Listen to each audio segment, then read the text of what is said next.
Hello everyone. आइए देखते हैं हम लोग कि संविधान सभा का गठन कैसे हुआ। देखिए, संविधान सभा के बारे में आपको कुछ बताया गया पिछले वीडियो में, और ये बताया गया कि संविधान सभा की मांग कहाँ कहाँ उठी और इसको कब जो है स्वीकृति मिली ब्रिटिश गवर्नमेंट द्वारा। अब हम लोग जानेंगे कि संविधान सभा का गठन कब हुआ, कैसे हुआ। ओके, और देखेंगे इसमें कि संविधान सभा के गठन के बाद इसमें क्या क्या बातें हुई, आगे चलकर इसमें क्या क्या प्रावधान किए गए, किस तरह से जो है संविधान निर्माण हुआ, उसके बारे में हम लोग देखेंगे। हमने आपको पिछले वीडियो में बताया कि अब जो भी लाइन इस बोर्ड पे लिखा होगा या फिर जो भी लाइन हम यहाँ बोलेंगे वो अपने आप में एक क्वेश्चन का आंसर होगा। ओके, जो कि जीएस के हिसाब से बहुत ही महत्वपूर्ण होगा। जीके और जीएस के हिसाब से बहुत ही क्या होगा, महत्वपूर्ण होगा। तो आइए देखते हैं। देखिए, संविधान सभा का गठन, संविधान सभा का गठन यह एक संस्था थी। आप समझ सकते हैं कि यह एक संस्था थी। इसका गठन 9 दिसंबर 1946 ईस्वी को हुआ था। 9 दिसंबर 1946 ईस्वी को हुआ था। इसमें कुल सदस्य 389 सदस्य थे, और वो सदस्य कहाँ से लिए गए थे उनके बारे में हम लोग अब बात करेंगे। तो देखिए, वो जो सदस्य थे वो ब्रिटिश प्रांत, देशीय रियासत और कमिश्नरी प्रांत से लिए गए थे। ब्रिटिश प्रांत मतलब ऐसा आपको पता है कि 3 प्रेसिडेंसी थी, तो 3 प्रेसिडेंसी में जो 2 प्रेसिडेंसी थी वो वहाँ से लिए गए थे। और ये जो कमिश्नरी प्रांत है अर्थात केंद्र और प्रांत, ये ब्रिटिश प्रांत। ओके, और ये जो केंद्र था, 2 हो गए। और ये रियासत, देशीय रियासत क्या है, ये जो है इन दोनों के अधीन नहीं थे, ये अलग थे। ओके, यहाँ से 93 सदस्य को लिया गया था। इसके बारे में बात करते हैं। ब्रिटिश प्रांत से 292 सदस्य को लिया गया था, देशीय रियासत से 93 सदस्य को लिया गया था, और कमिश्नरी प्रांत से 4 सदस्य को लिया गया था।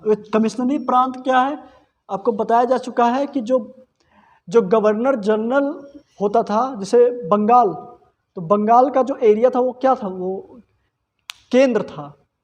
तो वहाँ से 4 सदस्यों को लिया गया था। ओके, किसके द्वारा नियुक्त किए गए थे, वो गवर्नर जनरल के द्वारा नियुक्त किए गए थे वो 4 सदस्य। ओके, अब इसमें इन सभी में कुछ और भी खास बात है, उसको देखते हैं। संविधान सभा में कुल 15 महिलाएं थी। देखिए, जो भी क्वेश्चन हम 15 महिलाएं हम क्यों यहाँ पे जो हेडलाइन कर रहे हैं, क्योंकि ये क्वेश्चन इम्पोर्टेंट है कि जो संविधान सभा था उसमें कितनी महिलाएं थी।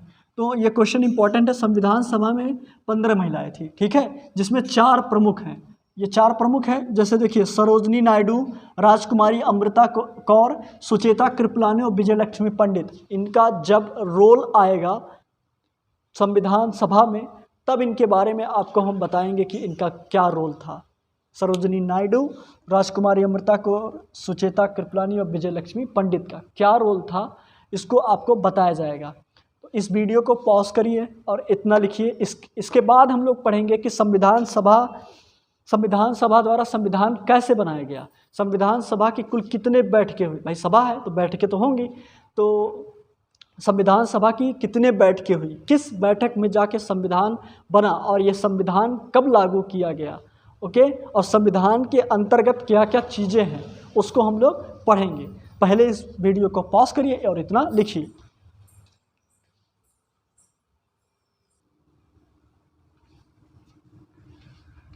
आइए देखते हैं कि संविधान सभा की कुल कितनी बैठकें हुई थी और उन बैठकों में क्या क्या प्रावधान किए गए। तो देखिए, संविधान सभा का आपको बताया गया कि संविधान सभा का गठन 9 दिसंबर 1946 को हुआ था, और उसी दिन पहली बैठक हुई। 9 दिसंबर 1946 को पहली बैठक हुई, और उस पहली बैठक में संविधान से रिलेटेड कोई भी काम नहीं हो पाया, क्योंकि वहाँ पे एक मुस्लिम लीग संस्था ने अलग राष्ट्र पाकिस्तान की मांग की, और इस संविधान सभा का बहिष्कार किया, अर्थात इस बैठक का बहिष्कार किया। इसलिए वहाँ पे कोई भी काम नहीं हो पाया। चूँकि ये पहली बैठक थी इसलिए आपको पढ़ाया जा रहा है। हर बैठक नहीं इम्पोर्टेंट है, वही बैठक आपको पढ़ाया जाएगा जिस बैठक में कोई महत्वपूर्ण महत्वपूर्ण फैसला लिया गया। ओके, सभी 12 के 12 बैठकों आपको नहीं पढ़ाया जाएगा, क्योंकि सभी बैठक पढ़ाना उद्देश्य नहीं है।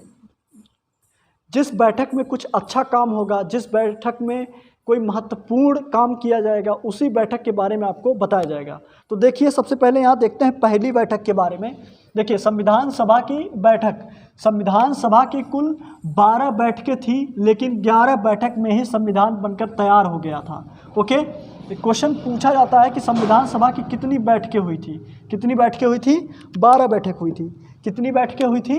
12 बैठकें हुई थी। ठीक है, क्वेश्चन पूछा जाता है। देखिए, पहली बैठक 9 दिसंबर 1946 को, देखिए पहली बैठक जिस दिन संविधान सभा का गठन हुआ था, उसी दिन क्या हुआ था? पहली बैठक भी हुई थी।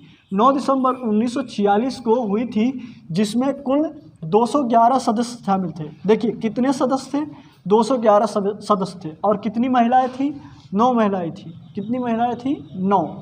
ओके, इसमें हुआ क्या? देखिए, नोट के माध्यम से हमने लिखा है कि मुस्लिम लीग ने बैठक का बहिष्कार किया और अलग पाकिस्तान की मांग पर बल दिया। बैठक का, पहली बैठक जो हुई थी उसका जो है बहिष्कार किया गया मुस्लिम लीग के द्वारा और अलग पाकिस्तान राष्ट्र की मांग की गई। इसलिए यह बैठक पूरी तरह से फ्लॉप रही और यह बैठक पहली बैठक थी, इसलिए आपको बताया जा रहा है। ओके, आगे चल के फिर क्या हुआ इसी में? देखिए, सबसे वरिष्ठ सदस्य डॉक्टर सच्चिदानंद सिन्हा को सभा का अस्थायी अध्यक्ष चुना गया। क्या चुना गया? अस्थायी अध्यक्ष चुना गया। जिस दिन 9 दिसंबर 1946 को संविधान सभा के जो अस्थायी अध्यक्ष थे, अर्थात उस दिन जो अध्यक्ष थे, उनका क्या नाम था? सच्चिदानंद सिन्हा।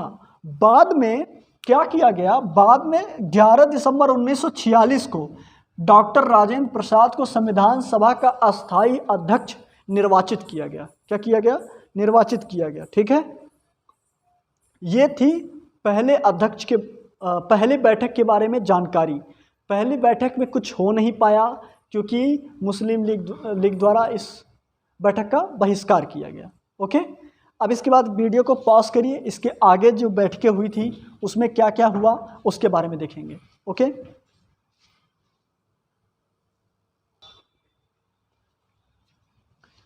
आइए अब देखते हैं कि दूसरी बैठक संविधान सभा की कब हुई और उसमें क्या प्रावधान किए गए। देखिए, दूसरी बैठक 31 अक्टूबर 1947 को हुई। ध्यान से सुनिए, पहली बैठक हम लोग का कब हुआ था? 9 दिसंबर 1946। और 1946 मतलब क्या? भारत देश आज़ाद नहीं था। और 31 अक्टूबर 1947 मीन्स क्या? 15 अगस्त 1947 को हमारा देश आज़ाद हो चुका था। और दूसरी बैठक जो हुई 31 अक्टूबर 1947 को हुई। ध्यान से देखिए, दूसरी बैठक 31 अक्टूबर 1947 को हुई थी, जिसमें 299 सदस्य ही शामिल थे। और ये 299 सदस्य क्यों शामिल थे? क्योंकि और भी सदस्य थे, पर 299 इसलिए शामिल थे क्योंकि अभी तक पूरा भारत था, अब जो है पाकिस्तान भी हो गया, तो यहाँ के कुछ जो नेता थे वो वहाँ चले गए, तो इसलिए इनकी संख्या में कमी आ गई। 299 सदस्य शामिल थे, जिसमें क्या था? 12 महिलाएं थी। इसमें भी कुछ खास बातें हुई नहीं, कुछ 1-2 पॉइंट जो है कुछ प्रावधान किए गए, पर जो है कोई ऐसा बहुत ज़्यादा महत्वपूर्ण काम नहीं किया गया, क्योंकि इन लोगों को समझ में ही नहीं आ रहा था कि अब क्या होगा, क्योंकि इनके पास संख्या ही कम थी। फिर आगे स्थिति सुधरी। इसके बाद इन लोगों ने जो है कई बैठकें इसके बाद किया। और आगे देखते हैं कि अगला कौन सा बैठक हम यहाँ पे पढ़ने वाले हैं। सभी बैठक आपको नहीं पढ़ाए जाएंगे, पहले भी हमने बताया आपको, बहुत सभी बैठक नहीं महत्वपूर्ण है। सभी बैठक अगर जो आपको पढ़ना ही है, सभी पूरा का पूरा पढ़ना ही है, तो आपके पास बुक अवेलेबल है, आप पूरा का पूरा पढ़ सकते हैं, लेकिन उससे कोई फ़ायदा होगा नहीं आपको। ओके, जो वनडे एग्ज़ाम में क्वेश्चंस पूछे जाते हैं उन्हीं को आधार बनाकर और यूपी SSSC पेट को आधार बनाकर यहाँ पे क्वेश्चंस सॉल्व कराने की कोशिश किया जाएगा। और ध्यान दीजिए, इन बैठकों में कुछ प्रावधान तो किए गए, इन बैठकों के बाद भी कुछ अलग अलग प्रावधान किए गए, जैसे राष्ट्रगान संविधान सभा द्वारा कब अपनाया गया, राष्ट्रगीत कब अपनाया गया, इसके बाद जो है तिरंगे को कब अपनाया गया संविधान सभा द्वारा। ये सब बातें भी इम्पॉर्टेंट बनती हैं जो कि अभी आगे आपको पढ़ाया जाएगा। हमने आपको पहले भी बताया है कि अब आगे जो भी कुछ यहाँ पे लिखा होगा हमारे द्वारा बोला जाएगा वो एक प्रश्न का उत्तर होगा, तो इसीलिए तैयारी पूरी रखिए। हो सके तो एक शॉर्ट नोट बनाने की कोशिश कीजिए जिससे आपके एक भी क्वेश्चन पॉलिटी के इधर उधर ना हो। ओके, आइए देखते हैं दूसरी बैठक के बारे में हम लोग पढ़ चुके हैं। अब अगली बैठक हम लोग पढ़ेंगे संविधान सभा की 11वीं बैठक 14 नवंबर से 26 नवंबर 1949 तक चली, जिसमें अध्यक्ष सहित 284 सदस्य शामिल थे। ओके, क्या थे इसमें 11वीं बैठक में क्या हुआ, देखो ध्यान से। 11वीं बैठक में यह बताया गया, उस बैठक के माध्यम से यह बताया गया कि अब यह जो है संविधान का जो काम है वो पूरा हो गया।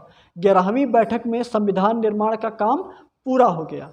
ओके, अब इसके बाद 12वीं बैठक, अंतिम बैठक जो हुई थी संविधान सभा की 12वीं बैठक 24 जनवरी 1950, ये याद रखेंगे 12वीं बैठक, ये बहुत महत्वपूर्ण है। 24 जनवरी 1950 को हुई इसी बैठक में संविधान सभा ने यह प्रस्ताव पारित किया कि संविधान निर्माण का काम पूरा हो चुका है। 12वीं बैठक के माध्यम से यह बताया गया कि संविधान निर्माण का काम क्या हो चुका है, पूरा हो चुका है। और इसके बाद इसी बैठक में डॉक्टर राजेंद्र प्रसाद को भारत का पहला राष्ट्रपति बनाया गया, अर्थात चुना गया। ठीक है, देखिए अब इसके बाद हम लोग संविधान सभा की बैठकों के बारे में पढ़ चुके हैं। अब इन बैठकों के अलावा जो है इनकी कुछ महत्वपूर्ण समितियां थी, उन समितियों के बारे में अब हम लोग चर्चा करेंगे।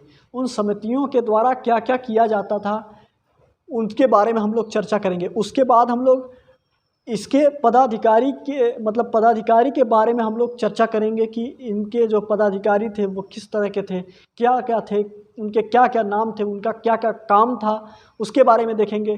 फिर इन संविधान सभा के द्वारा कुछ महत्वपूर्ण निर्णय लिए गए, उनको भी हम लोग देखेंगे। जैसे अभी हमने आपको बताया कि राष्ट्रगान को संविधान सभा ने कब अपनाया, राष्ट्रगीत को कब अपनाया, तिरंगे को कब अपनाया गया, और इसमें भी बहुत सारे काम किए गए, भाषा से रिलेटेड भी काम किए गए। तो उसको कब अपनाया गया, किस डेट को अपनाया गया, वो डेट इम्पॉर्टेंट बनता है वनडे एग्ज़ाम के दृष्टिकोण से, उसके बारे में हम लोग चर्चा करेंगे।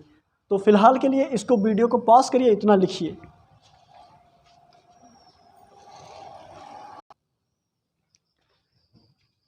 अब आइए देखते हैं संविधान सभा के कुछ महत्वपूर्ण समितियों को। ओके, देखिए प्रारूप समिति, यह समिति 29 अगस्त 1947 ईस्वी को गठित की गई थी।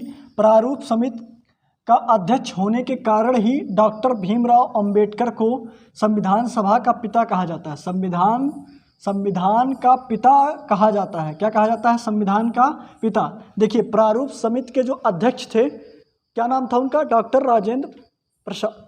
Doctor Bhimrao Ambedkar. Okay sorry, doctor Bhimrao Ambedkar. और उन्हीं को, डॉक्टर भीमराव अंबेडकर को ही क्या कहते हैं? संविधान का पिता कहा जाता है। ठीक है, फिर देखिए उन्हें, ये देखिए बहुत मोस्ट इम्पॉर्टेंट है ये, उन्हें आधुनिक मन के नाम से भी जानते हैं। लेकिन यहाँ यह स्मरण रहे कि संविधान का पहला प्रारूप VN राव ने दिया था। देखिए प्रारूप समिति के अध्यक्ष जो थे, प्रारूप समिति के जो अध्यक्ष थे वो क्या थे? डॉक्टर भीमराव अंबेडकर। पर डॉक्टर भीमराव अंबेडकर ने पहला प्रारूप नहीं दिया था। देखिए संविधान का पहला प्रारूप VN राव ने दिया था। मोस्ट इम्पॉर्टेंट है ये, पूरी जो बातें यहाँ लिखी गई हैं पूरा का पूरा मोस्ट इम्पॉर्टेंट है। फिर और भी कुछ हम लोग देख लेते हैं समितियों के बारे में। झंडा समिति, इसके अध्यक्ष डॉक्टर राजेंद्र प्रसाद थे। लेकिन डॉक्टर राजेंद्र प्रसाद को, देखिए नोट के माध्यम से आपको बताया जा रहा है, झंडा समिति के अध्यक्ष को संघ लोक सेवा आयोग ने जेपी कृपलानी को माना है। संघ लोक सेवा आयोग यानी कि यूपीएससी ने जेपी कृपलानी को अध्यक्ष माना है किसका, झंडा समिति का। फिर एक और जो है समिति थी उसको देखते हैं, मौलिक अधिकारों पर समिति। इसके जो अध्यक्ष थे वो पंडित नेहरू थे। अब आज आपको बताया गया कि जो समितियां थी वो क्या क्या थी और समितियों के अध्यक्ष कौन कौन से लोग थे। अब अगली वीडियो में हम लोग पढ़ेंगे कि इन समितियों के द्वारा तथा संविधान सभा के द्वारा क्या और महत्वपूर्ण काम किए गए। ओके, धन्यवाद।